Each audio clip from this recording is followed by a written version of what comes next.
পরিচিত হন আমার বন্ধু আলী বানাতের সাথে। অস্ট্রেলিয়ার সিডনিতে বেড়ে ওঠা একজন তরুণ মুসলিম, যিনি বেশ সফল জীবন কাটিয়েছেন। তবে কিছুদিন আগেই তার জীবনে এক নাটকীয় পরিবর্তন আসে। এটি আলীর গল্প। তুমি এখন তোমার জীবনের কোথায় দাঁড়িয়ে? তোমার সাথে কি হয়েছে জীবনে এই পর্যায়ে? আলহামদুলিল্লাহ, আল্লাহ আমাকে এক উপহার দিয়েছেন, আমার পুরো শরীরে ক্যান্সার দিয়ে, এবং আমি আমার পুরো জীবনকে মানুষের সাহায্য করার জন্য বদলে ফেলেছি। তুমি এটিকে উপহার বলছো কেন আলী? আলহামদুলিল্লাহ, এটা উপহার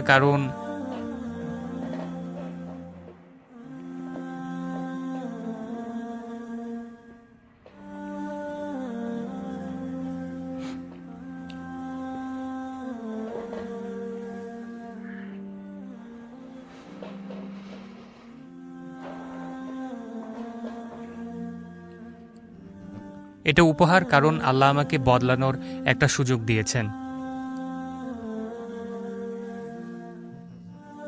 এই ক্যান্সার কোন ব্যাপারে তোমার চোখ খুলে দিয়েছে? জীবনের সবকিছুর ব্যাপারে, এমনকি তুচ্ছ ব্যাপার, যেমন খোলা বাতাসে নিঃশ্বাস নেওয়া।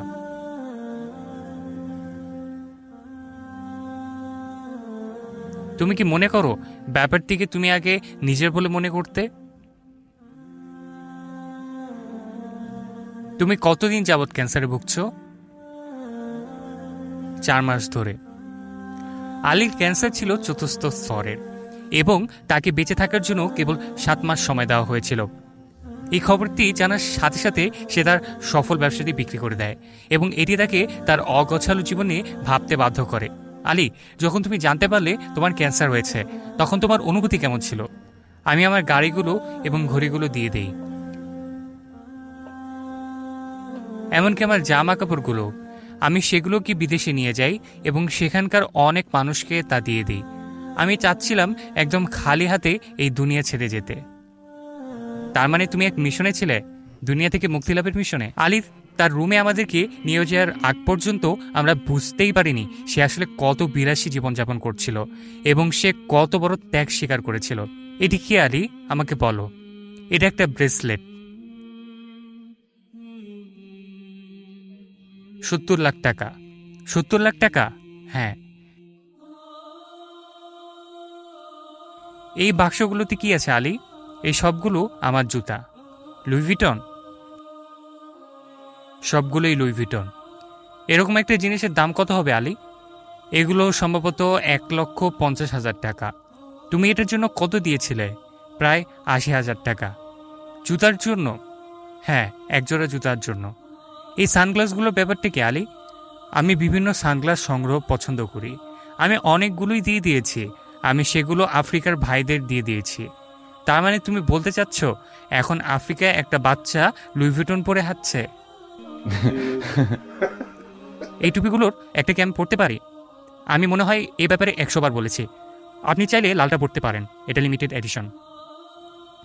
বারাকাল্লাহ। শাইদ গুচি। দুনিয়ার ব্যাপারে আলীর আর কোনো আগ্রহ নেই এবং তার হৃদয়ে আর কোনো জায়গাই নেই দুনিয়া। আলী, তুমি এখন এগুলো দেখলে কেমন অনুভব করো? এরকম কিছু চালানো এখন আমার মাথাতেই আসে না। এরকম কিছু করতে আর মন চায় না। যখন কেউ আপনাকে জানাবে বা আপনি জানতে পারবেন আপনি অসুস্থ অথবা আপনার জীবনে আর বেশি হায়াত বাকি নেই, আল্লাহর কসম এটাই আপনার সর্বশেষ এর পেছনে ছোটা। এবং এভাবেই আমাদের প্রতিদিনকার জীবন অতিবাহিত করা উচিত। এরকম গাড়ি সবাই চালাতে ভালোবাসবে, সবাই কিনতে চাবে, সবাই চালাতে চাবে। এইসব মানুষ ভুল লোকের পেছনে দৌড়াচ্ছে। আপনি তখনই এটি বুঝবেন যখন আপনি অসুস্থ। যখন কেউ আপনাকে বলবে আপনার আর সময় নেই, আপনি বুঝবেন এসব আপনাকে কোনোভাবেই উপকার করবে না। তাহলে তোমার হৃদয়ে এর মূল্য কতখানি?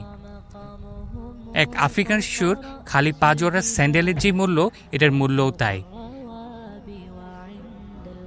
তার স্যান্ডেল পায়ে হাসি আমার কাছে সবচেয়ে মূল্যবান, আল্লাহর কসম এটির থেকেও। এরপরে আলী তার সম্পদ এসব অভাবগ্রস্ত মানুষদের সাহায্যের জন্য বিলিয়ে দিয়েছে। আফ্রিকায় এক হৃদয়স্পর্শী ভ্রমণের পর আলী মুসলিম অ্যারাউন্ড দ্য ওয়ার্ল্ড প্রজেক্ট নামে একটি সদকা সংস্থা চালু করে। সংস্থাটি কোনো কালক্ষেপণ না করে আফ্রিকাতে একটি মসজিদ ও স্কুল প্রতিষ্ঠা করে, যেটি তার বিদায়ের পরে তার জন্য সদকা জারি হিসেবে কাজ করবে। এটি মূলত শুরু হয় যখন আমি কবরস্থানে যাই, যেখানে ক্যান্সার আক্রান্ত এক ভাই মারা যায়, এবং আমি সেই কবরস্থানে ছিলাম এবং আমি নিজে নিজে ভাবছিলাম, আপনি চলে যাওয়ার পর আর কিছুই থাকবে না, আপনার জন্য কেউ থাকবে না, না মা, না বাবা, না ভাই, না বোন, কেবল আপনার আমল ছাড়া, এমনকি আপনার টাকা সেটিও আপনার সাথে থাকবে না।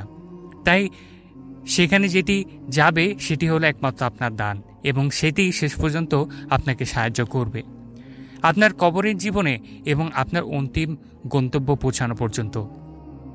মৃত্যু যতই ঘনিয়ে আসতে থাকে, আলী ততই তার সময় নিজেকে প্রস্তুত করার জন্য ব্যয় করতে থাকে, যাতে সে তার স্রষ্টা আল্লাহর সাথে সাক্ষাৎ করতে পারে। আল্লাহ নবী সাল্লাল্লাহু আলাইহি সাল্লাম বলেছেন, যে ব্যক্তি আল্লাহর সাক্ষাৎ পছন্দ করে, আল্লাহ তার সাক্ষাৎ পছন্দ করেন। যে আল্লাহর সাক্ষাৎ অপছন্দ করে, আল্লাহ তার সাক্ষাৎ অপছন্দ করেন। তুমি কি আল্লাহর সাক্ষাৎ পছন্দ করো?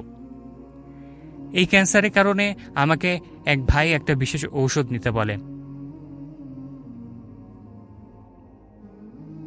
যাতে এটি আমার ব্যথার ব্যাপারে সাহায্য করে, এবং সুবহানাল্লাহ, এটা খুবই কড়া। আমি একটু বেশি খেয়ে ফেলি,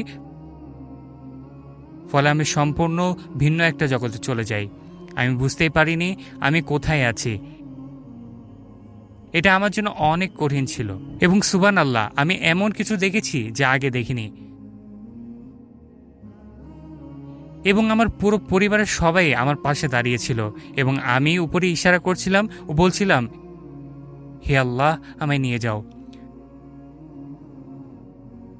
আমি যা দেখছিলাম তা এত সুন্দর ছিল যে আমি কেবল চেয়েছিলাম চলে যেতে। এবং পরদিন আমি যখন উঠি তখন খুব কষ্ট পেয়েছিলাম, কারণ আল্লাহ আমাকে নিয়ে যাননি।